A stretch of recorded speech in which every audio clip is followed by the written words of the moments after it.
Hello everyone, and welcome to another video where we look at the problem 2014 AMC 12B, problem number 17. And I thought this problem was interesting to choose because it exemplifies many of the techniques that we've looked at in previous videos, along with quadratics and some other interesting things that you'll see what roles they play in this problem.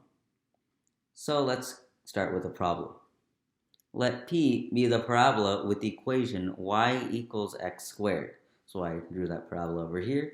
And let Q equal 20, 14. So Q is a point at 20, 14. Their real numbers R and S such that the line through Q with slope M does not intersect P if and only if R is less than M is less than S. What is R plus S? So those were a lot of variables, so let's simplify things down to intuition. So their real numbers R and S such that the line through Q, so we drew this line through Q over here. I have a line passing through Q that does not intersect P. So P is this parabola. So let's underline a few things in this problem. Does not intersect P, and we want M to be between S and R. And then we're finally trying to find R plus S. So that's interesting, the fact that they gave R plus S instead of finding R and S or something like that. Of course, they also may have just wanted to concatenate that into one answer choice. But let's try to understand what this problem is actually asking. So this line through Q over here, so let's label this point, this is point Q. This line through Q is actually we want it to not intersect this parabola, P. So if it does not intersect that parabola, we're given that it has a slope M.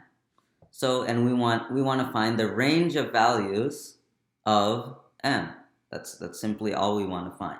We want to find the just minimum value of M and the just maximum value of M. So it's not like it's not an inclusive minimum or inclusive maximum, because it'll get infinitely smaller and closer to the parabola until it touches this parabola. So an example would be like if the line was just crossing right there or something like that, then you can see there's that one point it intersects, but we want all of the ranges of the slope of that line that can come before. So let's look at what that means. So what does it mean for a parabola and a line to intersect? It means that when we substitute the equation of a line into the equation of a parabola, or vice versa, it means that that resulting equation will have real solutions. Anyway, let's start turning this problem into algebra. So we have the equation y equals x squared. But now let's look at the equation of this line. So there's a few things we need to realize here, and one is that the point slope form, because we're given the slope m and we're given the point 20, 14. So point slope form is y minus y1 given a point x1, y1 is equal to m times x minus x1. And now we can substitute x1 and y1 respectively into the equation. So we're given that y minus 14 is equal to m times x minus 20. And we can simply distribute the m and add 14 to both sides at the same time. So we have y is equal to mx minus 20m. And then I added 14 to both sides, so that's plus 14. All I did was distribute the m and then add 14 to both sides. And now that we have an equation for y, since we want to find out whether or not the solution to the intersection of the line and the parabola has any solutions, we have to substitute this y value that we just found into the equation of a parabola. So let's do that. Since we know that y is equal to mx minus 20m plus 14, we can now substitute that here and get that mx minus 20m plus 14 is equal to x squared. We can now subtract everything to the right hand side. Let's look at that. 0 is equal to x squared. We're subtracting mx. We're adding 20m. And we are subtracting 14. Now this may look like something different than a quadratic because it has an extra variable m here. But a lot of the times when we have something that looks like a quadratic but it has an extra variable, we can simply treat that extra variable as a coefficient or as a constant.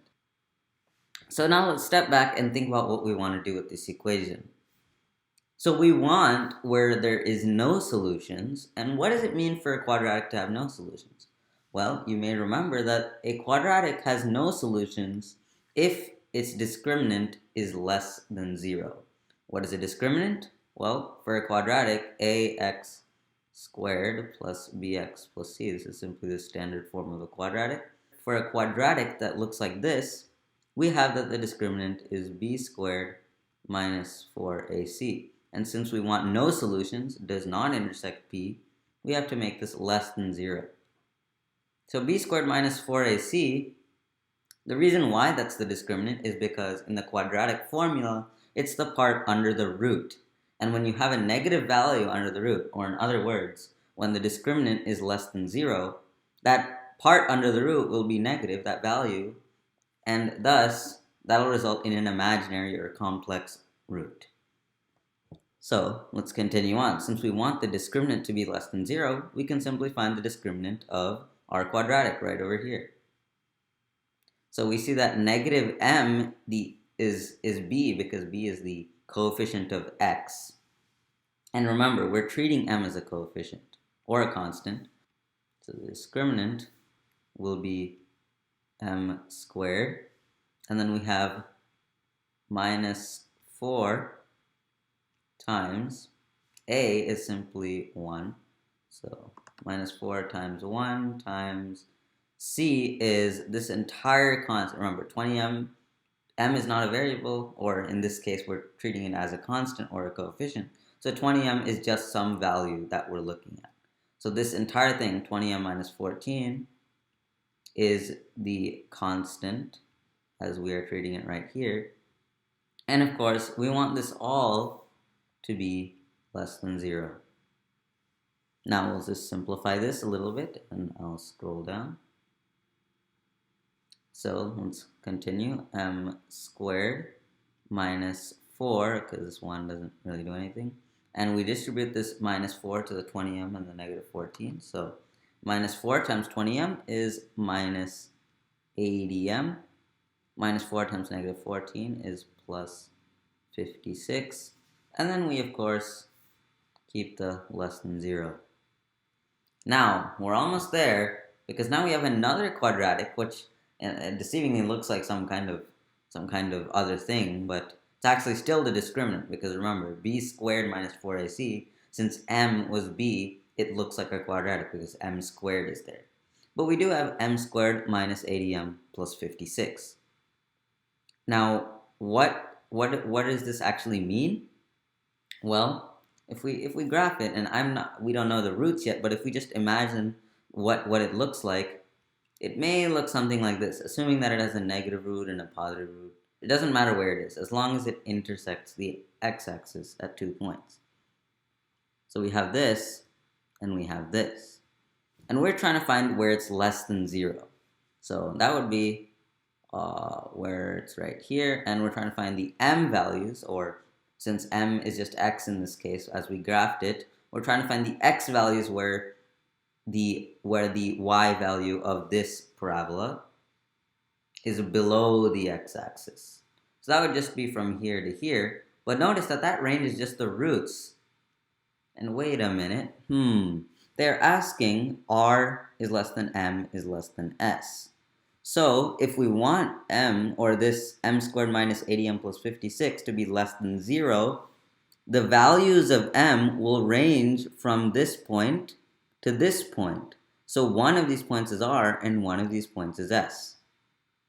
But we don't actually have to find an r and s, even though they're the roots, because we know they're asking for r plus s, and this is a key thing to remember. Always look at what you're going for and not just some unnecessary work that you have to do, because if we remember that they're just asking for r plus s, then we'll realize that if one of these is r and one of these is s, then that means that they're just asking for the sum of the roots.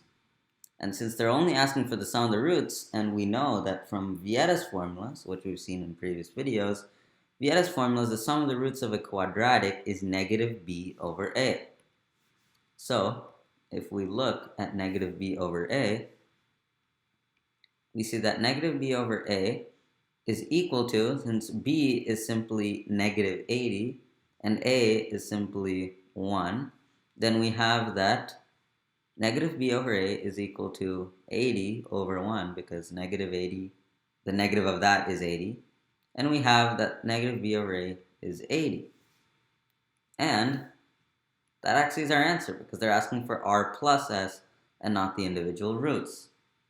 So I hope you found that interesting. We used so many different methods in this problem. First, we used point slope form, which is a nice way to algebraically represent our line.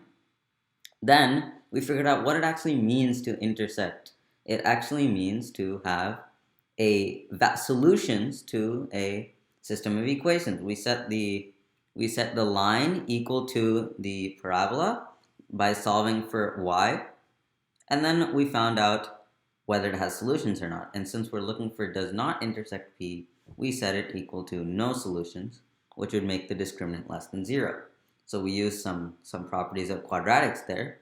And finally, we realized that they're actually asking for r plus s, so we realized that all we need to do is find the sum of the roots of the discriminant to find out those values where the slope of this line makes the line not intersect the parabola. So I hope you enjoyed this video.